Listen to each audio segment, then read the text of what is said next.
Hey everybody, just a quick disclaimer from your friendly neighborhood Basil.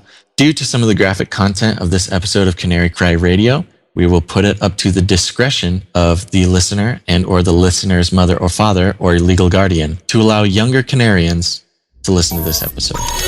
I wish that there were somewhere that I could go, preferably around Dublin, Ohio, around November 14th or 15th, that I could receive a vast amount of knowledge from experts and credible people about the things happening in the world today, Bible prophecy, and maybe even zombies. Well, you're in luck, little Basil. Oh, goody. Tell me more, mister. Mister, tell me. All right. Let's go. As Basil said, on November 14th and 15th in Dublin, Ohio, the Prophecy Forum brings you a world turned upside down, decoding the dramatic new signs, hastening the Lord's return.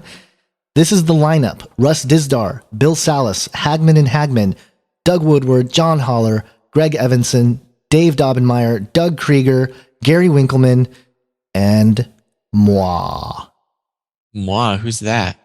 That's me. Sounds French. Yeah. I will be talking about the secret weapons of Antichrist, and it's going to be about the secret weapons of Antichrist. Wow. And it's going to be cool. It's going to be fun. I'm going to be interviewing all these people. Go to theprophecyforum.com and type in promo code prophecy podcast, all lowercase, and you'll get a few bucks off the tickets. Or if you can't be there, sign up for the live stream. You can watch it right from your home, and it's going to be well worth it. There's other stuff going on, around the same time, but I think ours is going to be awesome. So yeah, if you want to participate in that way, please do. If you can get out to Dublin, Ohio, hey, come say hi. And Basil may or may not be there. We don't know. Yeah, yet. I was going to say, originally we had said that I wasn't going to be there. Right. But it's really shaping up to be quite the event. Yes. And because recently the ticket sales have started to skyrocket, it's probably going to sell out. So if you want to get out there, buy tickets soon. Okay, Basil, what do you got for us? You're listening to Canary Cry Radio. Homo caprophagus somnambulus, the walking dead. Or zombie, of course. The last thing you knew for certain is that you are now dead, except that you're not. Understanding those words is not quite the same as accepting them. That's a different game. Hearing people cry zombie out loud is not nearly as scary as seeing the rot. Catching a glimpse whenever you pass a window pane would make you gasp.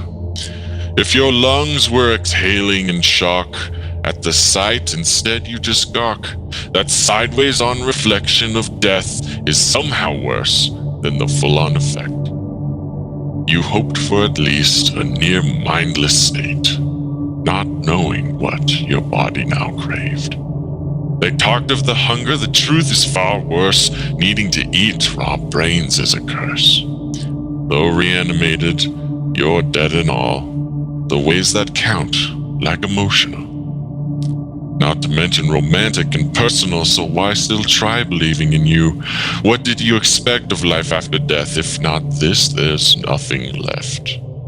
So try to embrace the new zombie you and revel in all that zombies can do. Walk slow but purposeful, crying out brains, knowing that meal will renew you again. And so there'll be no more of cuddle or kiss. It's time to seek a zombie-type bliss.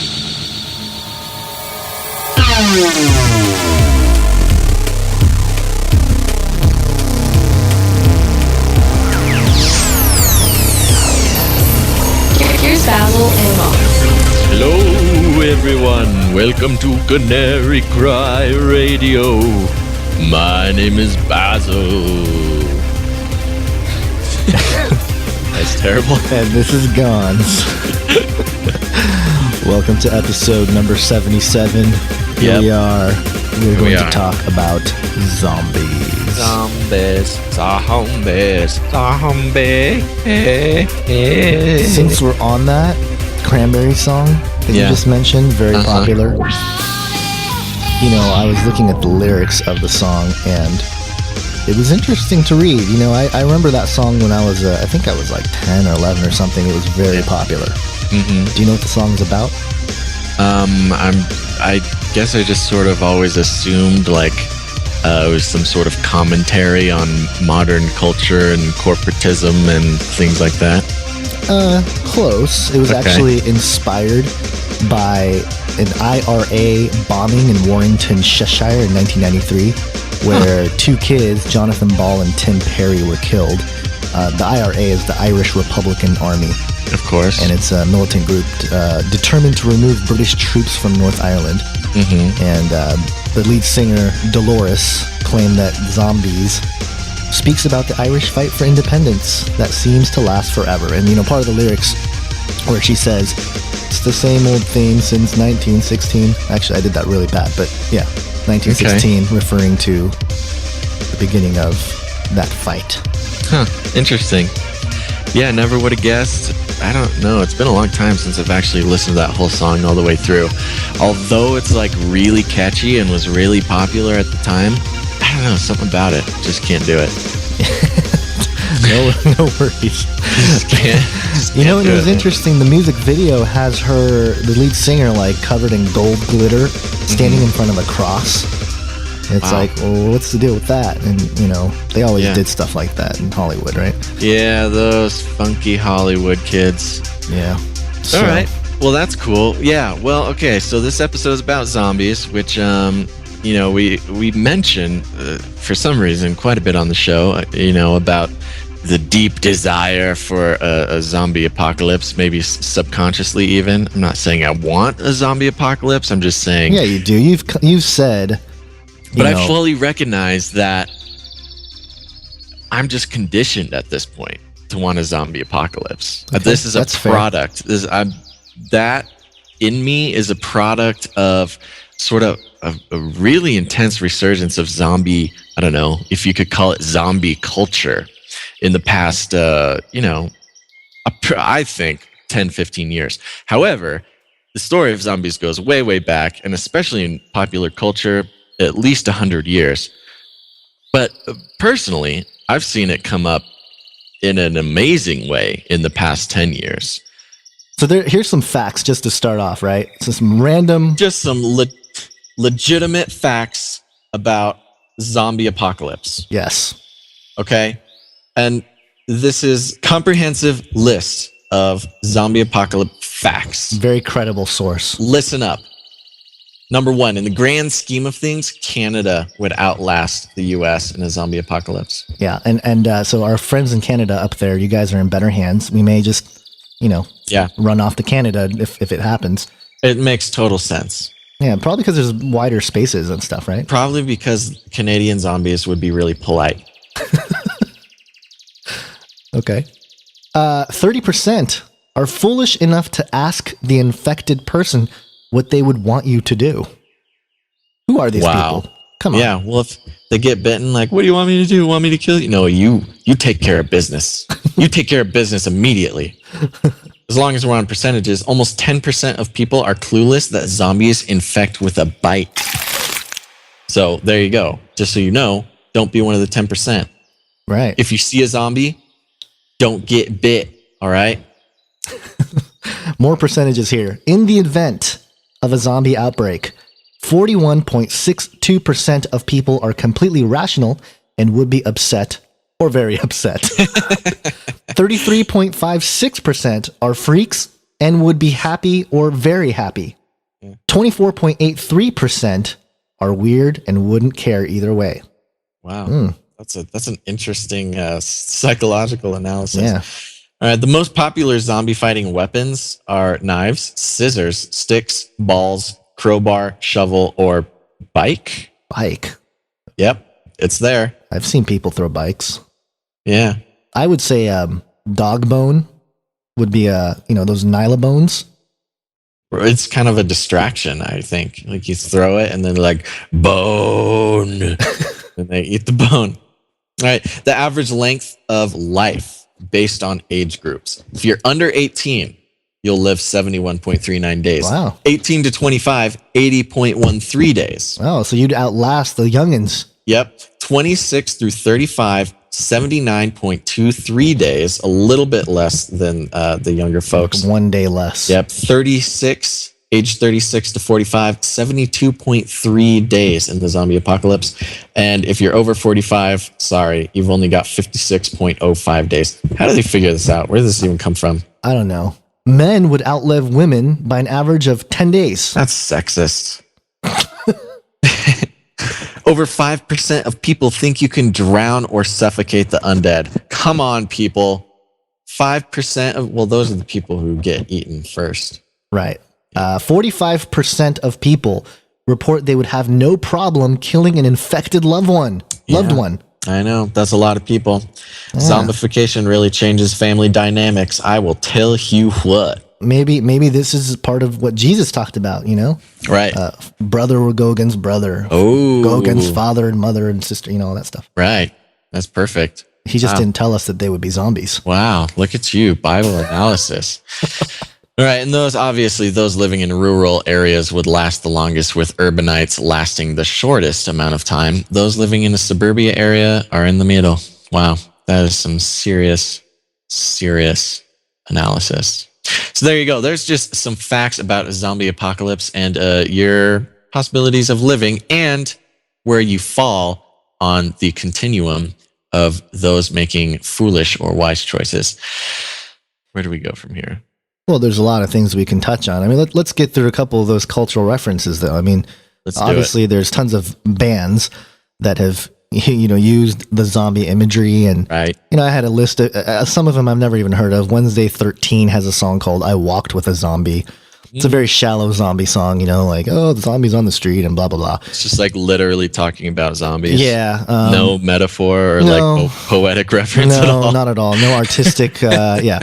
The Pretty Reckless has a song called Zombie, and, you know, pretty straightforward, but, you know, it's talking about I'm a zombie or something. Right. And then you have White Zombie, which is Rob Zombie. It's a, you know, industrial metal rock group that was around. One.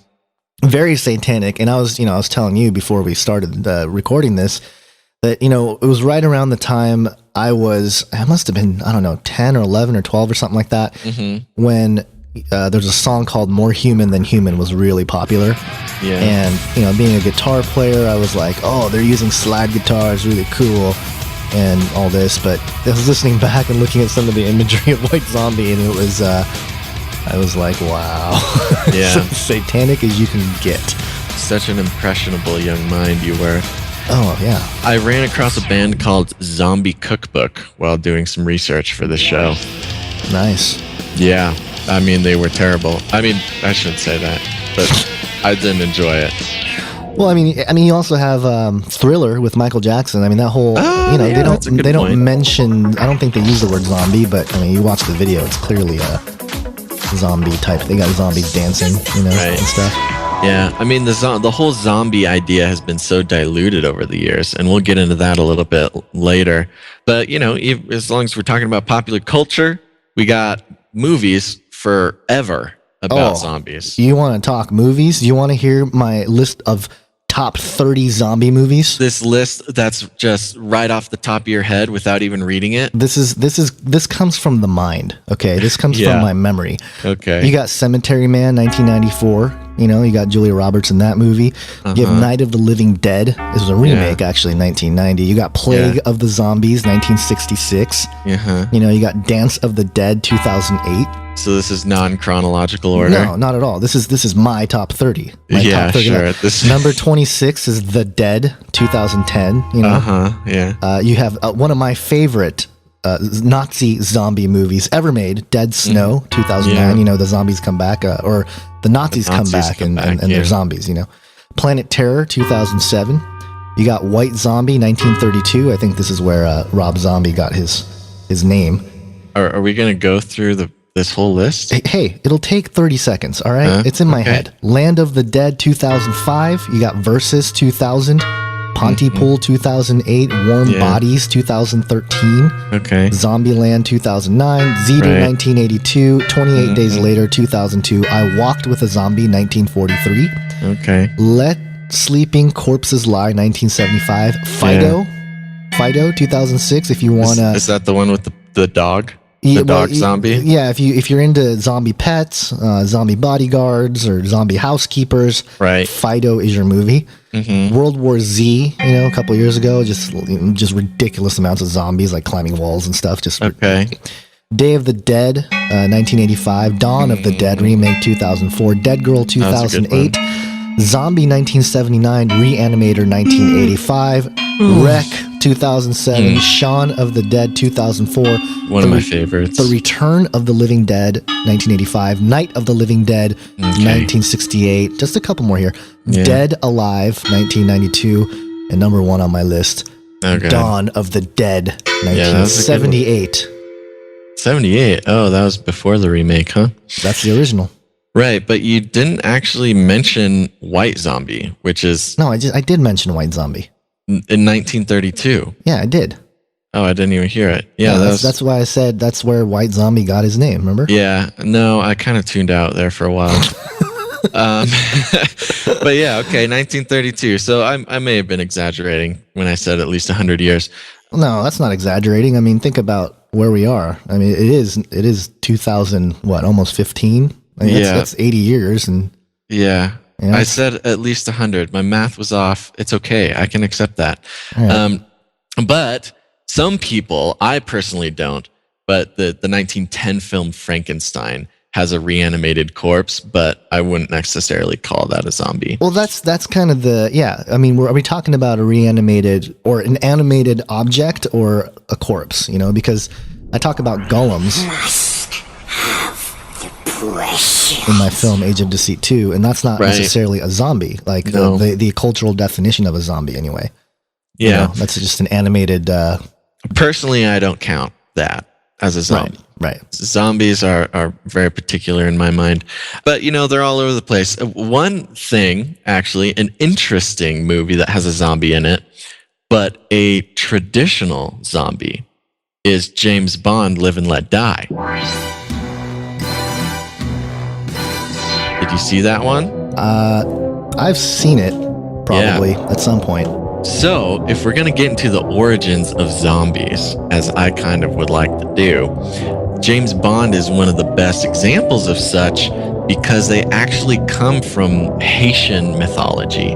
Right, like the etymological origins of zombies, right? Right.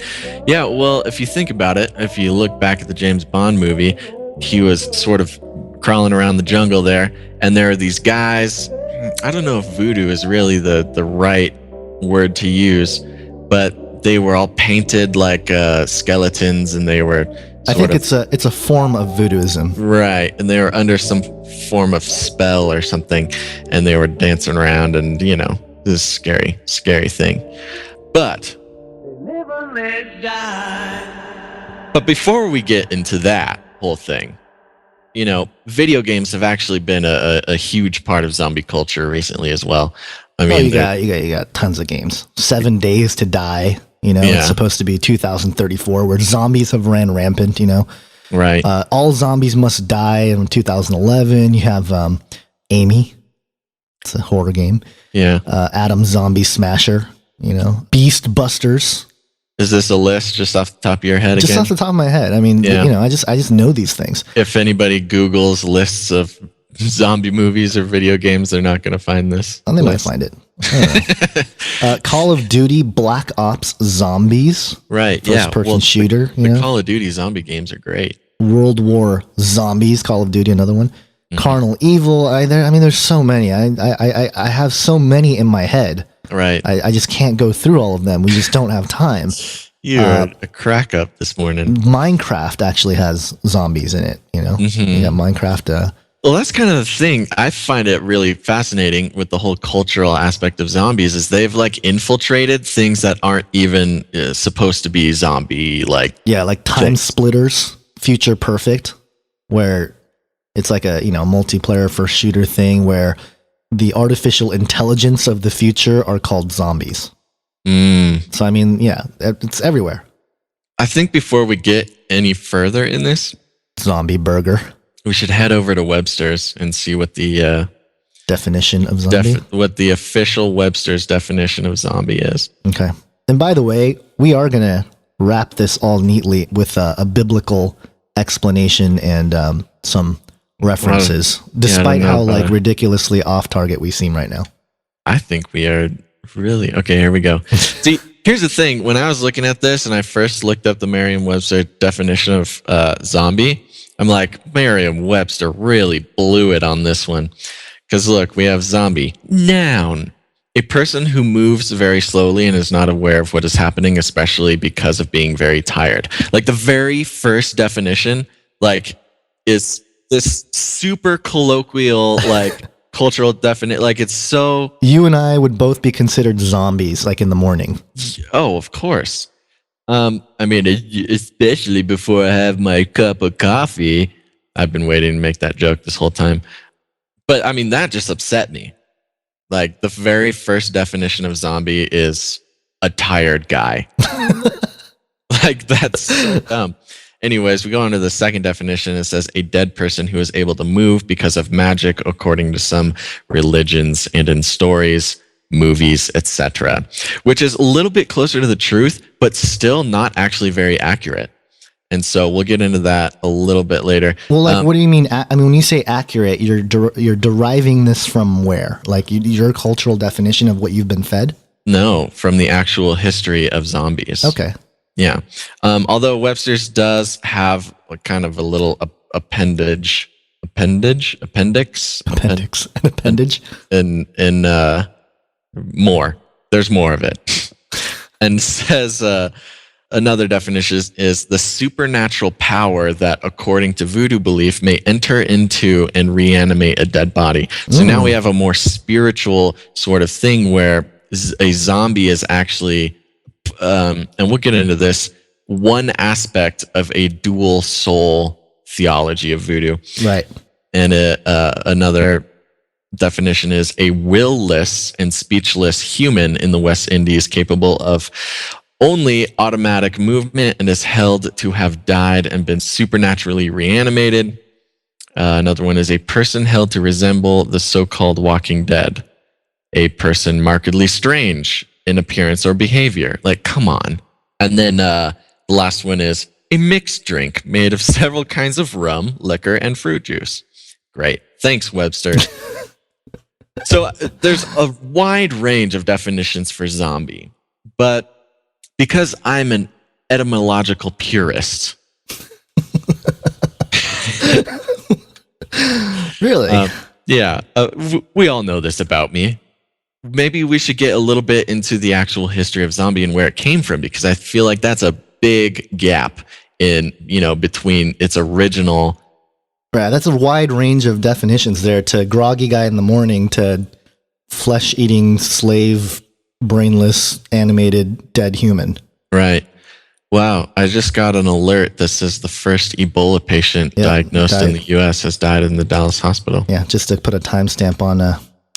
What would be crazy is if we get the news a few minutes later, a couple days later.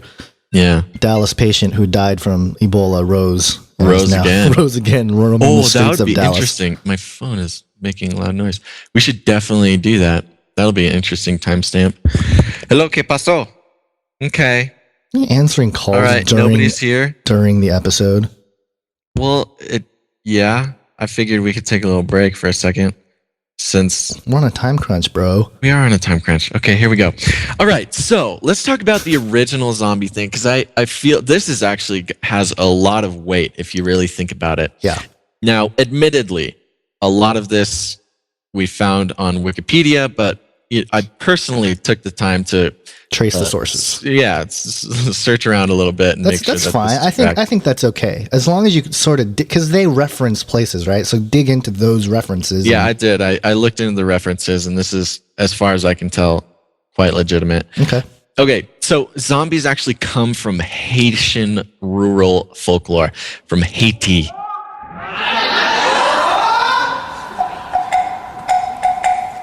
And the interesting thing is that, like we all kind of already knew, it's a form of necromancy where a sorcerer or a wizard or a witch or something, particularly called a bokor, which is like a voodoo Witch. Yeah. Not to be confused with a priest or a priestess in the Voodoo religion.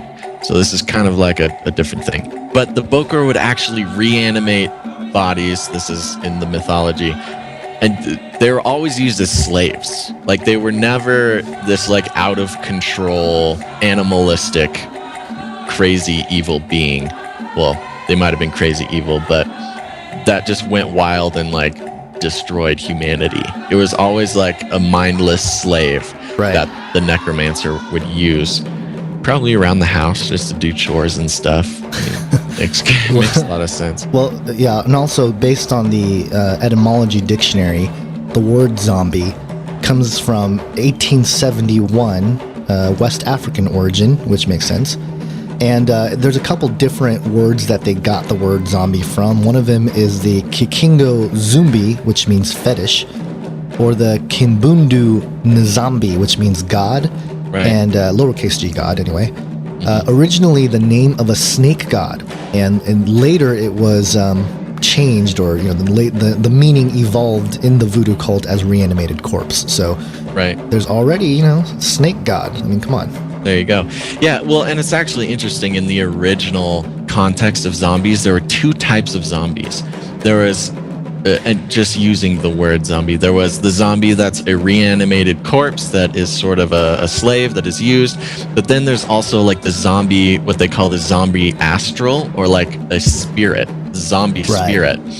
And this goes back to the dualism, the Haitian voodoo belief of a dual spirit, where you have your physical and your spiritual, and when they're together, you're a human being.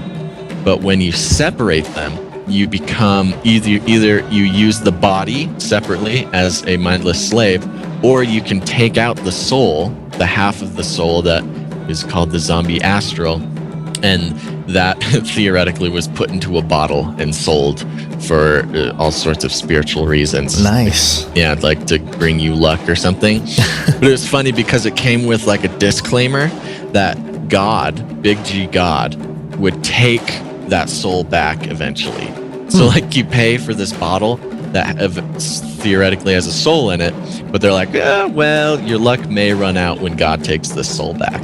Interesting. Yeah, so I mean, they kind of had a built-in safety mechanism to for little insurance, soul insurance. If stuff doesn't go well, that's just God. Don't worry about it. That's interesting. I mean, that's there's a couple things that come to my mind when you mention that. One is that the idea of the separation of the body and the spirit is, biblically speaking, there is a distinction between the flesh and the spirit, right? And even the soul is part of something that comes out of the combination of the spirit and the body. I think it's interesting that cultures that are seemingly removed from the at least the biblical or Christian worldview even has that as part of their worldview. It goes to show that I think you don't need to have Christianity to or any religion really as an influencer to come to these conclusions that there's a spiritual aspect. And you go back to the people in Africa seem to have a better grasp of the supernatural in general. So. Right. However, it can be said that Christianity did end up influencing voodoo after explorers found the Caribbean islands. Sure. But it is a good point. I mean, there is definitely a separation there, and there's a distinction that when the soul is taken from the body and all that's left is the body, is just a mindless sort of slave that follows directions and does your chores. Right. So that is actually kind of a fascinating thing that actually has made it through the years about zombies. Like that's kind of the main thing about zombies. Right. And the second thing I just briefly wanted to mention was that the fact that our cultural fascination with zombieism comes from the voodoo religion is sort of alarming. Right. Just everyone's like into zombies and all this stuff. And it's like, oh, that comes from the voodoo Haitian witch doctor. Oh, it's totally true. And even more so, when anthropologists kind of look back at this whole zombie obsession in the Haitian voodoo culture, it actually seems to stem from slavery. Like the whole, it comes from like this Haitian slavery milieu. Yeah, milieu. Look at you. Because, I mean, slavery was a big thing in Haiti. That was one of the main places where European slavers would grab their folks from. Right. Which is obviously not okay. But I was actually sharing this with somebody, with a young lady, and she's like, that's the worst thing about it. I can't believe we celebrate slavery, on Halloween and in all these movies. I'm like, well, I don't know about that, but it is actually pretty fascinating when you connect that cultural connection to it. Yeah, it's part of the roots. Right. And then one of the things that zombies are known for is eating flesh, right? Right. In terms of, beings that eat flesh, cannibalism and whatnot, one of the first recorded mentions of the flesh-eating dead actually was recorded in the Epic of Gilgamesh, the Sumerian epic of, some people say it's the parallel to Noah, which I don't really buy that. But interestingly enough, the passage reads, I shall set my face towards the infernal regions. I shall raise up the dead, and they will eat the living. I will make the dead outnumber the living. And that comes from the Epic of Gilgamesh. I mean, that's pretty zombie-ific. Yeah, zombie-rific. Yeah, no, totally. And the thing that terrifies me the most is that this zombie phenomenon is not necessarily just folklore, and it's not necessarily just mythology. Like, there are scientists and anthropologists who have actually taken the time, and this zombie thing is so much a part of the culture and so much taken from what some people would call reality, that they've actually had chances to study people who have allegedly suffered zombieism, or gone back and sort of studied what the possible causes of this zombieism is. Right. And it's pretty fascinating, actually. Yeah, there's a guy named Clervius Narcisse. I don't know if I'm saying that right, but he was one of those anthropologists. He had a book called The Serpent and the Rainbow. Mm-hmm. And according to the book, he went to Haiti and he kind of, he studied the phenomenon. The Serpent and the Rainbow. Yeah. It sounds like Satan and Liberace going on an adventure together. Yeah, so he looked at the Haitian culture there and how they had how they consumed zombie powder, which consisted of puffer fish, some material from a corpse, which it was actually the brain of like a recently buried child, wasn't it? Or yeah, something really messed up like that. It's messed up. Yeah. Freshly killed blue lizards and a large dried toad called the Bufo marinus. And also a dried sea worm wrapped around it, and the heck? Eat it. And how do you get somebody to eat that? I don't know. But the whole idea was that you eat that, and then it causes one to become a zombie. And he's kind of been discredited by some of the anthropological authorities, like, hey, this was not a very scientific book, there, Mister. Right. But that's just one case of a study and that was done that seems to at least show that the academic world is interested in this topic and is willing to entertain the idea of the reality of this zombie-ish thing. Right. Well, I mean, it brings up actually a big anthropological point, which is it is widely accepted that these zombies in Haiti were, if we take away the whole spiritual thing, which I'm not saying we do, but if you do that, it's said that this whole zombie thing comes out of like a psychoactive drug type of effect, or maybe even a brainwashing in certain cases and things like that. Right. I mean, many toads, which is an ingredient that you just mentioned, are known to have psychoactive properties. Right, like that's why you have kids running around licking toads, which I didn't think was a real thing. I thought it was just like something I saw on television, but apparently it's real. And some of our listeners may have been toad lickers, who knows? But yeah, I mean, that was part of the thing. I mean, there was one theory that basically these witch doctors, these bokors, would drug somebody, maybe even kidnap them, drug them, and then in that psychoactive state, convince them that they are a zombie, like brainwash them, because zombies were such a big part of the culture. You know, the fear of these zombies, the religious connection with these zombies, things like that, that somebody in an altered state could be convinced that they are a zombie. And because it's so culturally embedded in them, that they would just believe it. Right. You know, and think that they are a zombie and act as such. Right. Yeah. Which I think is a really powerful image, actually, to brainwash somebody into thinking that they're a zombie. Right. And this is interesting as well, because it and I mentioned this to you before, but this group called the Assassins, which comes from the word that's the name of the group. Well, they're called that. It comes from Hashashin, which is Islamic roots. In Arabic, it comes, some listeners may know hashish and know what that is. Basically, it was around the 11th century, the beginning of the militant threat of the Sunni, in the Persian territories there. What this leader did, it was kind of like the first Islamic crusade, and to convince people that, this Hassan-i-Sabah was a prophet, basically, an Islamic prophet, was that he would bring people in and to have this huge meal, and everything was laced with hashish, which gives you that, gets you high. Get you high, yeah. I was trying to think of the chemical term. I just gets you high. Right. So anyway, they would get him high, and then he would bring them into this garden, and this beautiful garden, and he would bring these women out and entertain these men.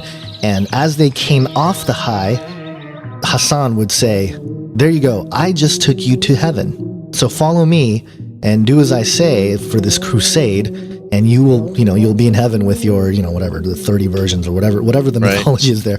So in that sense, the use of psychoactive substances to control the masses, this is an early form of mind control. Right. And, the connection with the modern cultural idea of a zombie, right? Like, people say, oh, everyone's just a zombie because they just do as they're told. And it has an interesting connection to Revelation 18, where it talks about the merchants of the world deceive the nations using sorcery. And that word sorcery is pharmakia. So I don't want to go too far off topic there, but that's an interesting thing that you mentioned, how the use of substances to control their mindset, and convince them that they're the living dead now, and that's why you should go, eat Uncle Joe's brains or flesh, right, or both, I guess. Well, I mean, that's kind of the rub there. Where did this eating brains thing come from? That's true. Eating brains and eating flesh was never a part of the original zombification culture. It was not until Hollywood got a hold of it. Yeah, Return of the Living Dead in 1985 was, according to some reports, was the first time that zombies were interested in eating brains, and that's not that long ago. No, that's what I'm saying. This whole zombie thing is actually pretty recent. Modern day zombies are a lot different than the ancient legends of zombies. Right. The biggest buzzkill for me is the social hypothesis of zombies, which is just so bland. I don't like it. Basically, it means that zombies, as people have come to know them, are actually just homeless, crazy people. It's just like a mixture between schizophrenia and homelessness. That people would just see these crazy homeless people walking around and be like, "Oh no, mentally ill homeless guy. That must be our loved one who has returned from the dead." And that was it. Interesting. It actually came from an article in a publication called Times Higher Education, and this is a quote. "I came to the conclusion that although it is unlikely that there's a single explanation for all cases where zombies are recognized by locals in Haiti, the mistaken identification of a wandering mentally ill stranger by bereaved relatives is the most likely explanation in many cases. People with chronic schizophrenic illness, brain damage, or learning disability are not uncommon in rural Haiti, and they would be particularly likely to be identified as zombies. I'm like, dude, like how pessimistic do you have to be? To like, nope, zombies aren't real, not real. The whole mythology, everything, they're just crazy homeless people. And, you know, that just doesn't make me feel good. Yeah, well, you know, they always try to have a naturalistic explanation. Anytime there's a mythological or supernatural element tied to it, they poo-poo it and, you know. Poo-poo. Speaking of poo-poo. Yeah, oh my gosh, speaking of poo-poo. So, okay, now, Okay, you read a poem at the beginning of this episode. I did. And what was that poem called? The poem is called Homo coprophagus somnambulus. Right. And this is allegedly the scientific name for a zombified person or a zombie. But while researching this, we couldn't find a single credible source for this. Yeah. In fact, the number one source for this, quote, scientific name, Homo coprophagus somnambulus, is Urban Dictionary. Right. And seriously, we spent a lot of time looking into this, and it literally does not show up unless it's in Urban Dictionary or this poem that we found. Now, Urban Dictionary did start, I believe, in 1999, and this poem was written in, 93?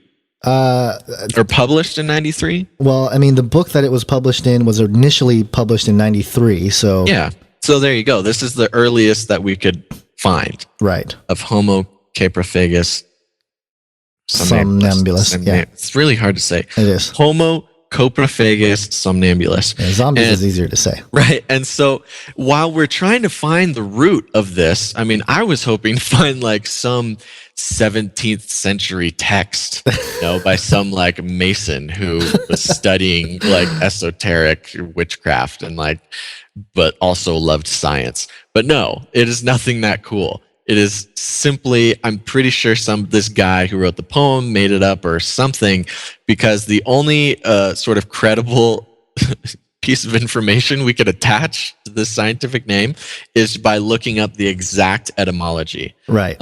So Homo, obviously referring to the branch of the animal kingdom that human beings are attached to.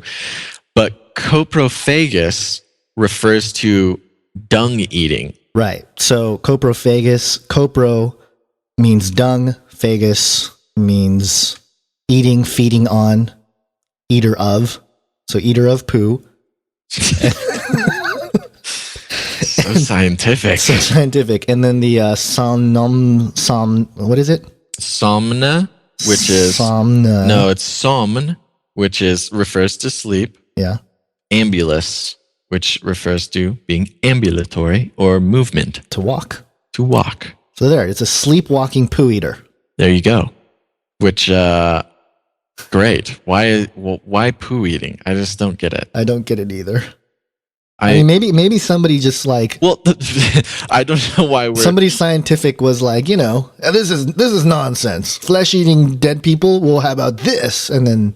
Yeah, I don't even think a scientific person made that. No, it was probably somebody using early forms of Google. What's Latin for cannibal? Let's do this. It should be anthropophagos. Yeah, anthropophagos. Yeah, that's what it is. Anthropophagos. So it should be Homo anthropophagos somnambulus. Yeah, instead of corporo, which means feces, it should be anthro, which is human or person. Exactly. There we go. Yeah, we just set this straight. Yeah. We just did the legitimate scientific name for a zombie.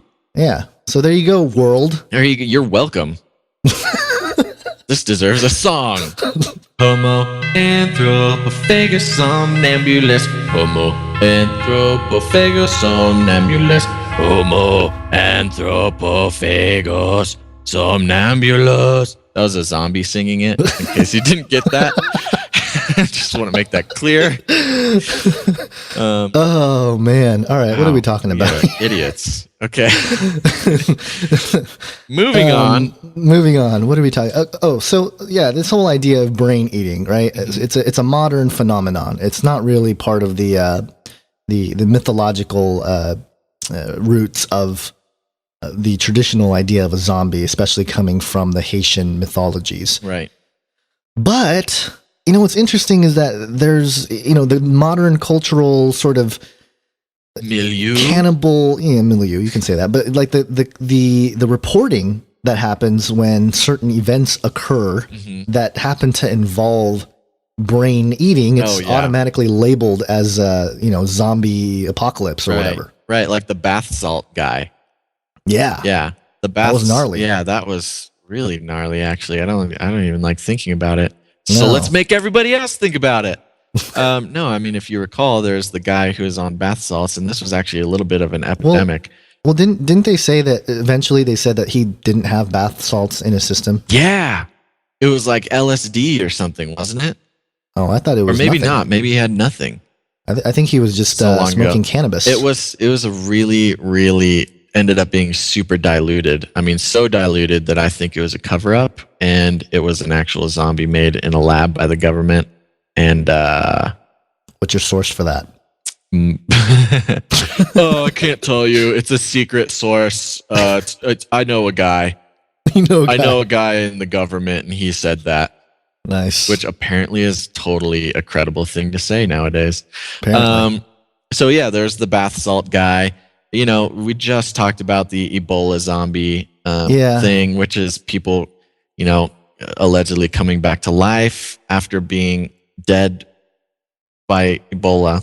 There's a couple interesting, there's a YouTube video out there of a guy who eats a goat brain, like straight out of a skull. I can't even watch it. It's so disgusting. Yeah. You know what's interesting? Even it was like hours before I even started looking at this, I just stumbled upon, I think it was a BuzzFeed video where like this guy taste tests a bunch of brains and like gets really into it and like gives you like the texture and like gives you this full analysis. Well, eating animal brains isn't all uncommon, right? No. In some other cultures. I mean, it happened in Indiana Jones' Temple of Doom. Yeah, that's right. Little monkey brain. And I think I've heard that eating brains is good for a fetus. Oh, yeah, maybe. So maybe these zombies are just really, really good pregnant people. They're stewards of the human race. Yeah, they're just like... This headline from Daily News that was published back in September 10th of 2013. I just love the title of this story. Mm-hmm. Brain and eyeball eating cannibal who hacked homeless man to death says sorry. Oh my gosh. That is terrifying. And sorry about that. Tyree Lincoln Smith, 35, apologized for killing and eating Angel Tuntun Gonzalez at his abandoned Connecticut child home in 2011. Or childhood home in 2011. Wow, that is serious Halloween episode here. You make a public apology that I'm really sorry. He must have been like a politician. It's the only way. Yeah. I did not eat that man's brain. Well, no, he apologized. Yeah. So I recant my former statement. I believe that what I did does not actually count as eating the man's brain. I merely was taste testing it. I don't know where I'm going with this. No, I'm I just don't trying know. to see how a politician would Sure. Try to dodge arrows. Right. Now, here's an interesting thing. If we kind of classify zombieism as just sort of dead, mindless animation, there is a terrifying story that comes out of the Amazon. And that is the story of cordyceps fungus. Yes. This, I think BBC did a nice little expose on the cordyceps fungus. Basically, what the cordyceps fungus is a fungus that infects insects, kills them, and controls their body. Right. Yeah. And there's all sorts of really fascinating footage of ants or all sorts of insects where they die after being poisoned by this fungus and then come back to life or are at least animated by this fungus that's growing in their brain. And the fungus leads the animated insect body up as far as it can to get to, what was it? It's like sunlight or basically leads the body to nutrients for the fungus. And then the thing dies again, and then this terrifying fungus grows out of its head. And I mean, it's not necessarily your Haitian voodoo type zombie situation, but it is still a reanimated insect corpse for real, documented by the BBC. Terrifying. And apparently there's just like hundreds and hundreds of different species of this mind control fungus. And that makes me think that, that's a subject of study for some serious black budget scientists. Yeah, like, can we replicate this in humans? And can we control the fungus? Yeah. And I mean, I wouldn't be surprised. I know a guy who works for Obama, like, really closely, and he let me know that they're working on this. No, but I could totally see that happening. And the fact that the food system is already taken over by I don't like thinking about this anymore. Well, there's allegedly there's some potential pharmacological benefits, if you can say. I mean, according to this Wikipedia link here. I hate that. I always feel like just such an idiot. Okay, but this is actually cited by an actual botany textbook. So right. I guess you can give a little bit more credibility than Wikipedia. Yeah, you just gotta follow the. Yeah, you gotta follow the sources there. But one of the earliest records of cordyceps was found in a Tibetan medical text. Really? It's authored by Zukhar Niemania Dorje in the 15th century, outlining the tonic propensities of Yartsa Gunbu, which is the Cordyceps sinensis, renamed now Ophiocordyceps and whatever. You're really good at words. I'm not good with that. This is why I'm not a doctor, Mom. Okay. Well, you know what? I couldn't handle the. Mom. Sorry. Go ahead. This is why, Mom. Well, no, I find this terrifying because originally I had just thought that the cordyceps was in the Amazonian jungle. But now you're saying it's in Tibetan literature, which means somehow this fungus made it around the world, literally around the world. Yeah, and they're saying that it was used as an aphrodisiac. What? And it also has, it may have antidepressant effects. Frisky zombies? Yeah. Oh my gosh. Yeah, it gets rid of your depression, and because it's you basically give up your mind to this parasitic fungus. Right. Well, there you go. All right, no more worries. I mean, it really doesn't sound any different from a lot of current antidepressant medication. That's true. That's very true. I'm just saying, if you have an imbalance, take care of it. Also, Jesus is there for you. Yes. To everybody there. Okay, moving on. I don't know. Maybe should we talk about the Bible a little bit? I think maybe we can, or we can tell more stories, more random stories. Do you have more stories? I got a couple. Yeah. Lay them on me, big man. It's really awkward, bro. Come on, bro. Back in 2009, The Telegraph published an article called "Brain Eating Tribe Could Help Find Treatment for Mad Cow Disease." Oh, right. And basically a cannibalistic tribe in Papua New Guinea whose members eat the brains of dead relatives. I guess, for the scientists, provided some examples of evolution that can treat mad cow disease. Wow. And, so there you go. There's some, and I always like how science tries to bring out the good in everything. They always try to find the benefit. They just kind of ignore the ethical or moral implications of eating dead relatives' brains, which, I guess culturally you can justify it if they're hungry or something. Right. Well, as long as we're on the topic of dead relatives, there's also a tribe, I believe in Indonesia, might be Papua New Guinea, where when a relative dies, they lay the relative in a bed in their house, and just let them, quote, sleep there for like a year before they bury him. Yeah, and they're still considered like part of the family. Like they don't let them go. Like they sleep or are dead in the house for a year, like decomposing and everything, and they just act like he's asleep for a year. Wow. And I think there was something to the effect of like, just in case they wake up or something like that. I don't know, but I think I remember hearing something about that. yeah, I watched I think it was a documentary. Yeah. Interestingly, there has been more stories. I mean, we talked about the brain-eating guy, in Florida. Uh-huh. And there was another one, I think, in Maryland, right? Recently or something. But there's one recently from Indiana. Psycho cannibal killer stabs lover to death, then eats her brain, heart, and lungs. Oh my gosh, I don't like this. And well, I mean, yeah, we need to put a disclaimer at the front of this episode. Yeah, I mean, at the very top, we might do that, right? But there's a picture of the guy in the article, and this man needs Jesus really, really bad.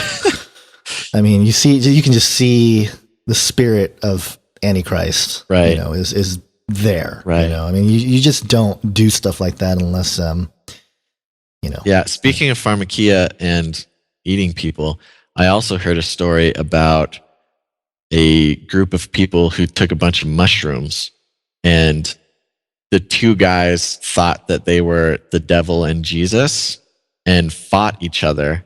And the guy who thought he was the devil killed the guy who thought he was Jesus and cooked him and ate him. Gosh, I don't like this. I don't like this conversation anymore. Yeah, I think we can start diving into the Bible here. I think people got enough. I think they get the idea. Yeah, So yeah, there's actually surprisingly large number of scriptures that, maybe refer to something zombie-like, especially referring to the end times and other things like that. I mean, Zechariah 14:12 in the ESV states, "And this shall be the plague which the Lord will strike all the peoples that wage war against Jerusalem.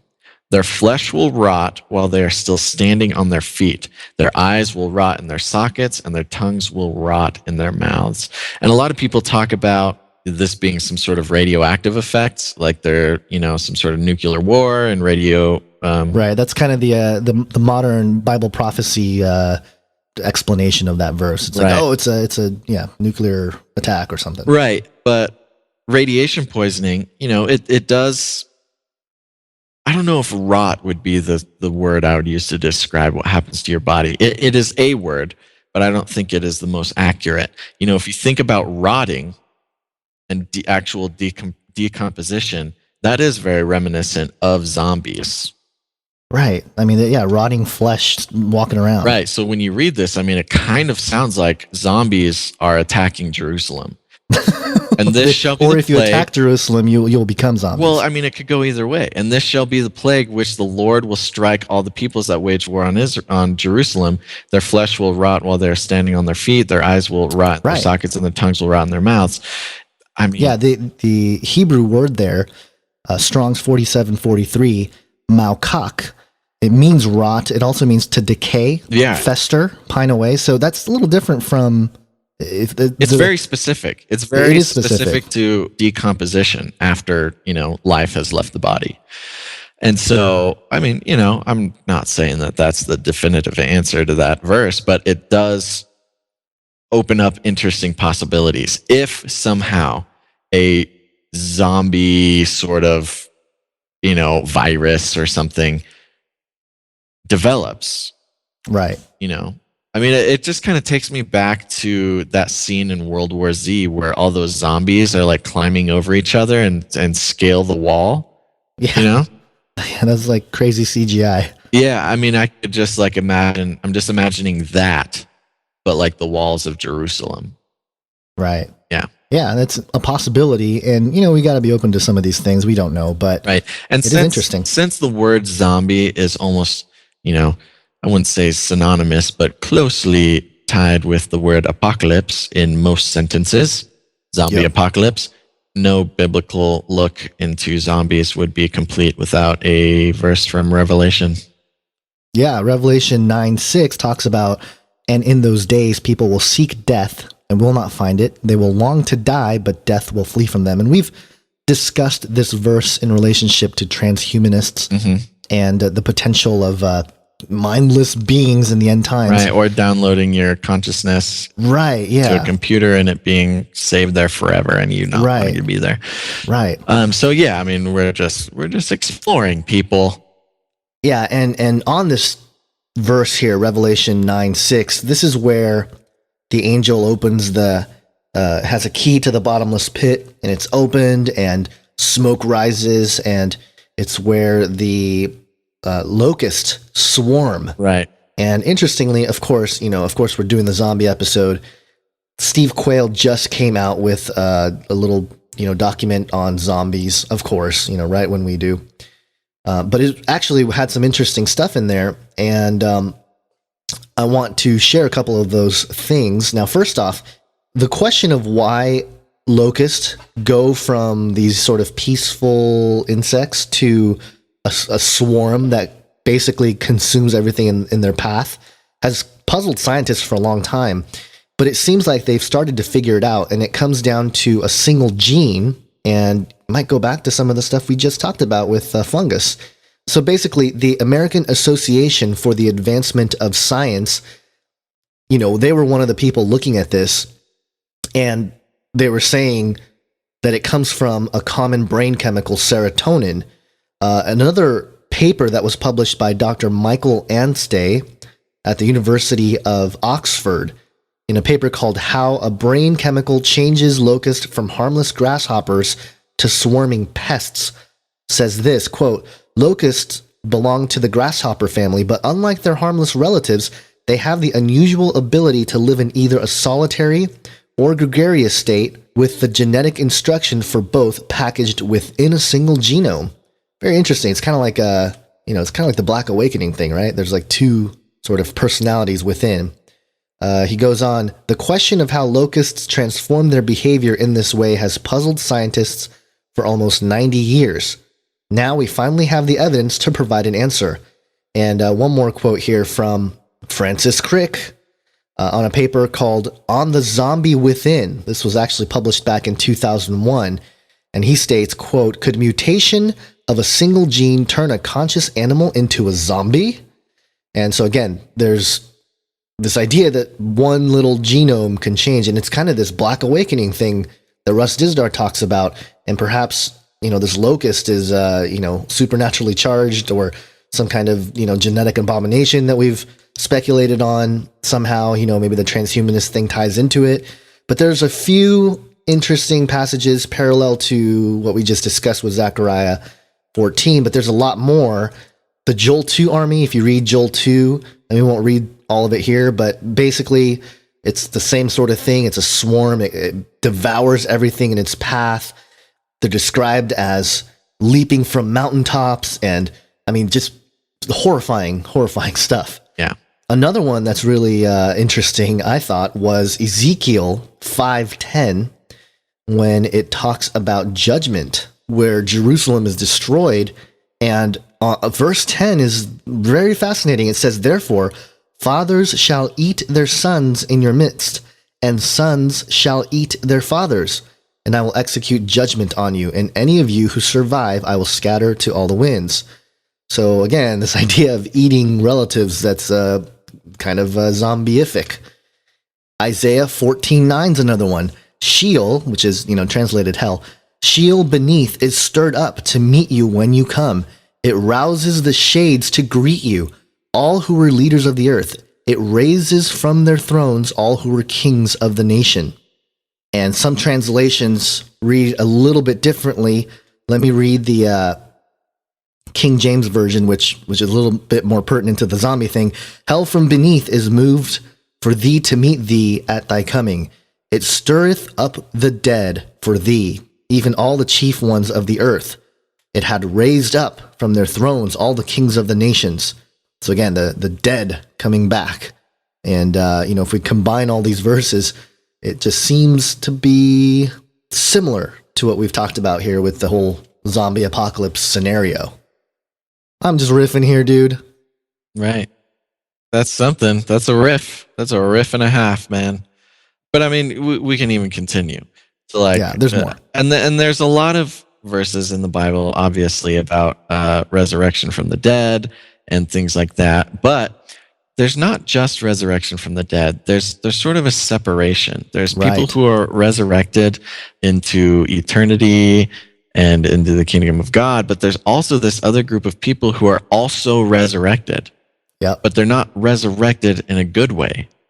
And so, I mean, we can just go through here. I mean, Daniel 12:2 says, "And many of those who sleep in the dust of the earth shall awake, some to everlasting life, and some to shame and everlasting contempt," which is kind of a heaven and hell situation, or shame and everlasting contempt. Right. Zombies are pretty contemptuous. There's some parallel passage to that, or passages, John 5:28 and 29. "Do not marvel at this," which is the return of Christ, "for an hour is coming when all who are in the tombs will hear his voice and come out, those who have done good to the resurrection of life, and those who have done evil to the resurrection of judgment." Mm-hmm. And, it's kind of interesting, that passage, because, technically without the blood of Christ, we are all doers of evil, and we are all deserving of the resurrection of judgment. And in Revelation 20, it talks about the resurrection of the dead in terms of that separation again. And in verse 4 and 5, it talks about the throne of God and those who were beheaded for the testimony of Jesus and the word of God, and those who had not worshipped the beast or its image and not received its mark on its forehead or their hands, they came to life and reigned with Christ for 1,000 years. And that's before the millennium. The rest of the dead did not come to life until the 1,000 years were ended. And this is the first resurrection. Blessed and holy is the one who shares in the first resurrection. So, the whole, we will be changed in the twinkling of an eye, and, the dead in Christ will rise first. All that is the first resurrection that believers are a part of. And over such, the second death has no power. So the first death is, the physical body. The second death, they say, is the death of your soul. But instead, we will be priests of God and of Christ, and we will reign with him for 1,000 years. And then, of course, Satan is defeated, and after the 1,000 years, and he's thrown into the lake of fire. But then after that, then I saw a great white throne. This is verse 11. "Then I saw a great white throne and him who was seated on it. From his presence, earth and sky fled away." And it keeps going here. "And I saw the dead, great and small, standing before the throne, and the books were opened. Then another was opened, which is the book of life. And the dead were judged by what was written in the books according to what they had done. And the sea gave up the dead who were in it. Death and Hades gave up the dead who were in them, and they were judged, each one of them according to what they had done. Then death and Hades were thrown into the lake of fire. This is the second death, the lake of fire. And if anyone's name was not found written in the book of life, he was thrown into the lake of fire." So the resurrection of the non-saved will happen at the end of the 1,000 years, and they will be judged according to what they had done. And based on that, if their names were not found in the book of life, they will be thrown into the lake of fire. And so, this is a lot of eschatology here we're talking, and it's a little complicated. There's different views, on how some of this is parsed out, and it speaks into whether or not someone who didn't hear the gospel is saved or not. It could mean that, if you lived life and you really genuinely did not hear the gospel, that, but you were still kind of a good person, you have an opportunity to make it into heaven. I mean, I don't know. I mean, that seems like what it says here, but, some people might call me a heretic for saying that. So, yeah, well, it wouldn't be the worst thing you've said. What's the worst thing I've said? I don't know. But, okay, so there's some stuff there. There's a chapter or a verse in Ezekiel 37 that we won't touch on, but it has similar implications. Right. Do you want to say anything about that, or? No. Okay. There is some criticism that we as Christians, I mean, at least when I talk to atheists or agnostics or just non-believers in general, they always bring this up. And they always talk about, you Christians are, you guys are a death cult. Oh, yeah. And all you do is you bathe in the blood of lambs. You guys believe that you're eating the flesh of Jesus every time you eat, break bread and all this stuff. And, it comes from the passage, Luke 22, where 19 through 22, where it says, "And he took bread, gave thanks, and broke it, and gave it to them, saying, 'This is my body given for you. Do this in remembrance of me. Verse 20, in the same way after the supper, he took the cup and said, this cup is the new covenant in my blood, which is poured out for you. Verse 21, but the hand of him who is going to betray me is with mine on the table. The Son of Man will go as it has been decreed. But anyway, so yeah, the whole, this is the whole communion scene. And obviously, the accusation is that, we believe that when we're performing communion, we're basically eating the flesh of Jesus and drinking the blood of Jesus. What do you say to that, Basil?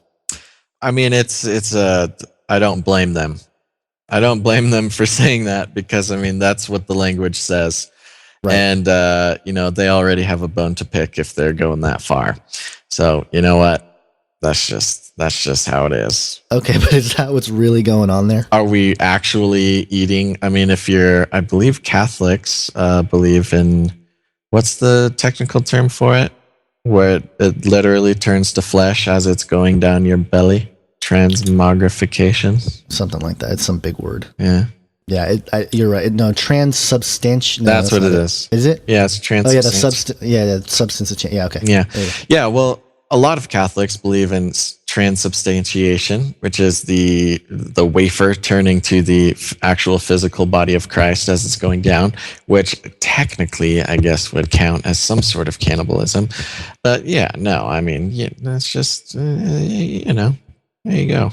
We moved a little bit away from the traditional or understanding of zombie, which is more of a mind control situation there. And obviously, if you watch Age of Deceit, again, I mentioned it, I think at the top, but I go through that whole idea of the golem, and those who are tied into the mark of the beast, image of the beast system would effectively become part of, what I would label a global brain type situation where it's of one mind, handing over the authority to the beast. And, it's kind of a Borg situation, like Star Trek, yes. Yeah. So that is also sort of a zombification where it's like you're literally technocalypse zombie technocalypse. Right. Cause you're losing your own, your spirit, your soul, and you're giving it up in exchange for the image of the beast. And, you don't have your mind anymore. You are basically dead, walking around as, animated body doing the will of Satan. So yeah, there you go. If that ain't a zombie, I don't know what is. Right. Yeah. Well, there's a couple other places, when, I believe when Jesus was resurrected, the saints came out of their tombs. That's another one that atheists always, you believe in zombies. You believe in zombies then. Like I've seen debates where they do that. And they're like, when Jesus rose from the dead, they talk about how the saints came out of their graves. There you go.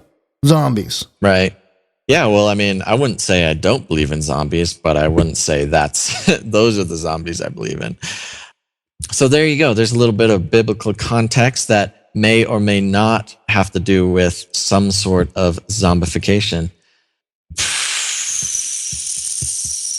Okay, we're going to wrap it up here with some practical advice of if and when a real cultural definition of a zombie apocalypse goes down. That's true. Here's the thing. With the whole zombie apocalypse thing, I feel like at least young people my age, because of the cultural obsession with zombies, we would be so prepared. And I've said this before, that zombies wouldn't stand a chance in today's culture.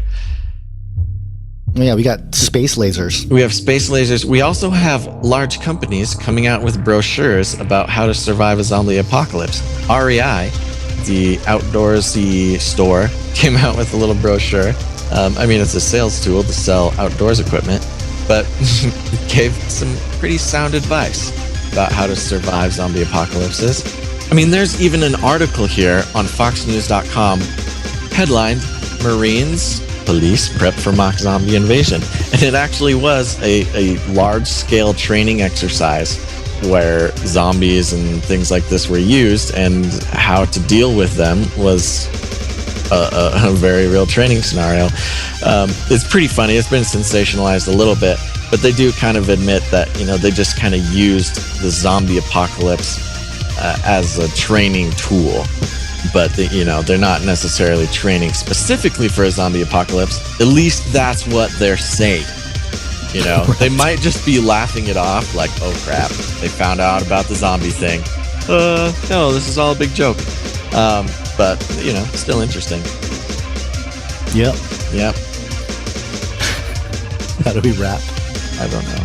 So there you have it. There's a comprehensive view of zombies for this October or Occulttober. When you are walking around and you see little kids dressed as zombies, just remember that is a caricature of Haitian slavery. And you're welcome. And you can say, you heard on Canary Cry Radio that the actual scientific terminology for zombie, correctly stated, is Homo anthropophagus somnambulus. There you go. So there you have it. Now you know the truth about zombies and maybe even a little bit more than you bargained for. Make sure to tune in next time to Canary Cry Radio. But until then, think outside the cage. Brains.